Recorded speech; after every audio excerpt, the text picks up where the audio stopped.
প্রচেষ্টা চ্যানেলে সবাইকে স্বাগত। আজকে সেপ্টেম্বর মাসের প্রায় শেষ হতে চলল।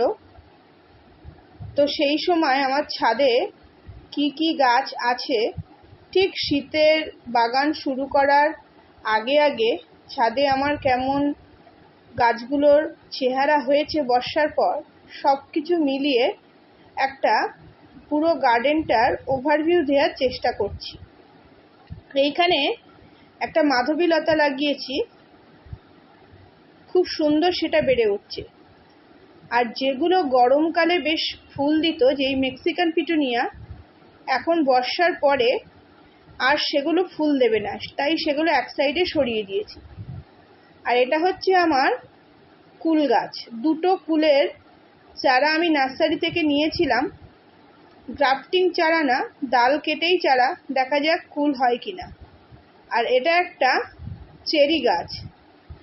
এই গাছগুলোর পাতা কালো কালো হয়ে গেছে, কারণ নারকেল গাছের তলায় আছে বলে। নারকেল গাছে এক ধরনের ফাঙ্গাস হয় শীতের সময়, তার কারণেই এই পাতাগুলো কালো কালো হয়ে যায়।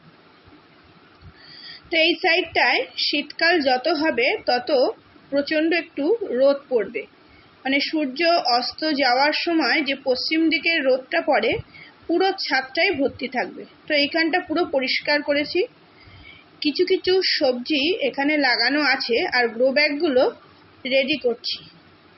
এবারে আমি খুব একটা বীজ থেকে বিশেষ চারা করতে পারছি না, কারণ বৃষ্টি সব সময় কোনো সময় কমছেই না। ভেবেছিলাম পুজোর সময় কিছু কিছু বীজ বসিয়ে চারা তৈরি করব, কিন্তু এখন যদি আমি চারা তৈরি করতে চাই তো আবার বৃষ্টি হয়, তো বেশিরভাগ চারাই নষ্ট হয়ে যাওয়ার সম্ভাবনা রয়েছে। আর একটু লেট করে চারা করলে তো সে সমস্ত গাছ থেকে সবজি পেতে বেশ লেট হয়ে যাবে।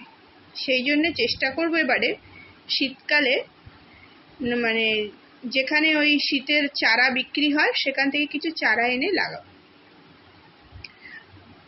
এইখানে আছে কতগুলো ফল গাছ। প্রত্যেকটা ফল গাছে সেপ্টেম্বর মাসে হাড় গুঁড়ো, শিংকুচি আর একটু বেশি করে কিচেন কম্পোস্ট দিয়ে দিয়েছি। কিচেন কম্পোস্ট আমার বাগানে সবসময়ই থাকে, কিন্তু ভার্মি কম্পোস্ট সবসময় থাকে না, তাই খাবার হিসেবে আমি বেশিরভাগ সময় কিচেন কম্পোস্টই ব্যবহার করি। গাছের গোড়াগুলো একটু খুঁড়ে দিয়ে কিচেন কম্পোস্ট দিই। আর সর্ষের খোল ভিজিয়ে দিয়েছি, বৃষ্টিটা একটু ধরলেই সব গাছে সর্ষের খোল পচা জল দেওয়া শুরু করব। যতটা পারবো হালকা করে প্রথমে দিতে দিতে গাছগুলোকে অভ্যস্ত করে তুলব, তারপরে আবার একটু বেশি পরিমাণেই দেওয়ার চেষ্টা করব। এখানে গত বছরের শীতকালে ডায়ান্থাস গাছটাও খুব সুন্দর বেড়ে উঠছে। আর এই মিলি ফুলের গাছগুলো প্রচণ্ড বর্ষায় ফুলগুলো হচ্ছিল কিন্তু নষ্ট হয়ে যাচ্ছিল। শীতের দিকে রোদ পেলে আশা করা যাচ্ছে সুন্দর ফুল ফুটবে, তাই যতগুলো কাটিং থেকে চারা করেছি একটা জায়গায় রেখে দিয়েছি। দিয়ে পুরো ছাদটা দেখুন একদম পরিষ্কার করে রেডি করছি সবজি করার জন্য। আর এইখানে কতগুলো চারা অলরেডি কিনে আমি এখানে গ্রো ব্যাগের মধ্যে বসিয়ে দিয়েছি। এখানে আছে 4টে লঙ্কার চারা আর 4টে বেগুনের চারা। আর একটা দিক, এই দিকগুলোয় আমার ফুলের গাছগুলো থাকে। তো গরমকালে যে সমস্ত গাছগুলো খুব ভালো ফুল দিয়েছে সেগুলো আস্তে আস্তে ডরমেন্সিতে চলে যাবে, কিন্তু এত গাছ আমি সব ডরমেন্সিতে যে গাছগুলো চলে যাবে কোথায় রাখবো?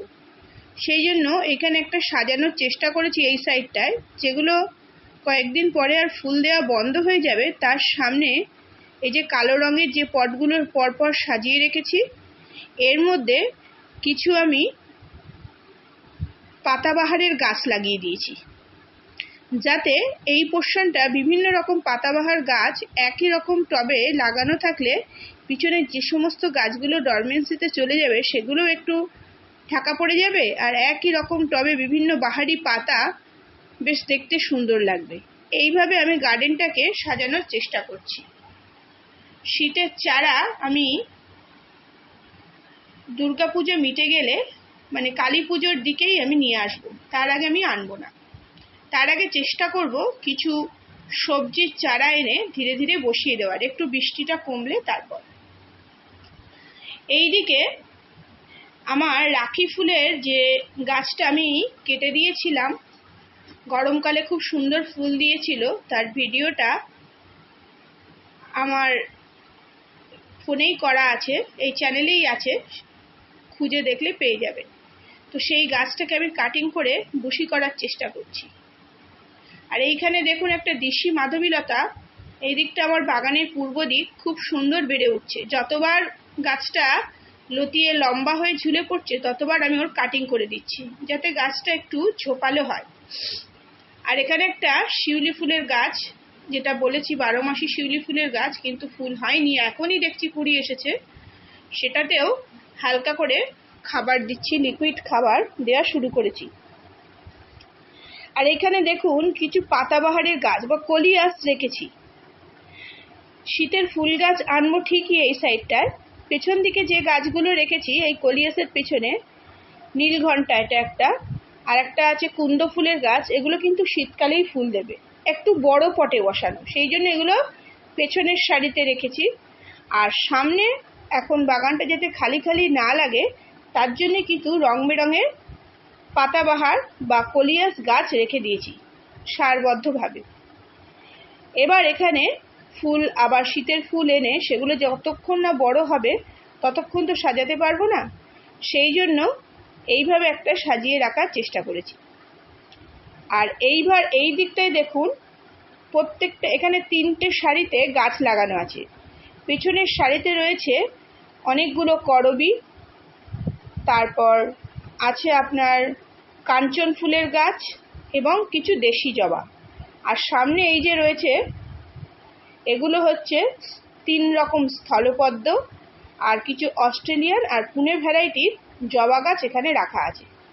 যাতে পেছনের সারির গাছগুলো কম ফুল দেবে দুটো একটা, তাই পেছনে সরিয়ে দিয়েছি। মাঝখানে কিছু জবা রেখেছি আর একদম সামনে শীতের ফুল গাছ রাখব। এইভাবে পুরো বাগানটা সাজানোর চেষ্টা করব। আগে আমি সবজি ফুল সবসময় পাশাপাশি রাখতাম, কিন্তু এবারে সবজি ফুলের সাথে সাথে মানে দুটো পোর্শন ভাগ করার চেষ্টা করেছি। ফল সবজি এটা যেমন ভাগ করার চেষ্টা করেছি, আর কিছু ফুলের গাছ এত বেশি হয়ে গেছে সেগুলোই, যেগুলো এখন শীতে ফুল দেবে না সেগুলো পেছন দিকে, যেগুলো শীতে দেবে সেগুলো আগে সামনে সরিয়ে এনে এইভাবে সাজানোর চেষ্টা করছি। এখানে একটা পুরো ইউ শেপের মতো করার চেষ্টা করেছি, দেখুন এইভাবে। এই দিকটা আমি শুধু পাতাবাহার আর ফুলের গাছ লাগিয়েছি।